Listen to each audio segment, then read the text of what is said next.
Después de haber recorrido la ciudad reuniendo las propuestas, proyectos y necesidades de la ciudadanía, Sagunto pone en marcha los primeros presupuestos participativos.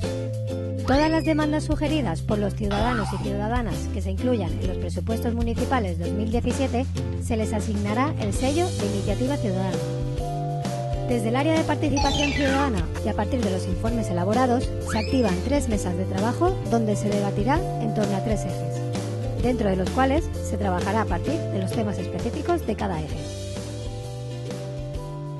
En estas mesas, representantes del Ayuntamiento y de la ciudadanía deliberan, priorizan y programan la hoja de ruta que posteriormente seguirán los distintos departamentos y concejalías para dar solución a las demandas que los ciudadanos y ciudadanas han propuesto para mejorar la ciudad.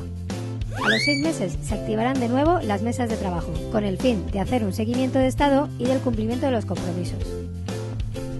Con este procedimiento, el Ayuntamiento de Sagunto quiere que formes parte de un plan integral para la construcción colectiva de una ciudad que todas y todos queremos. Podrás encontrar más información del proceso en la plataforma online participasagunto.es.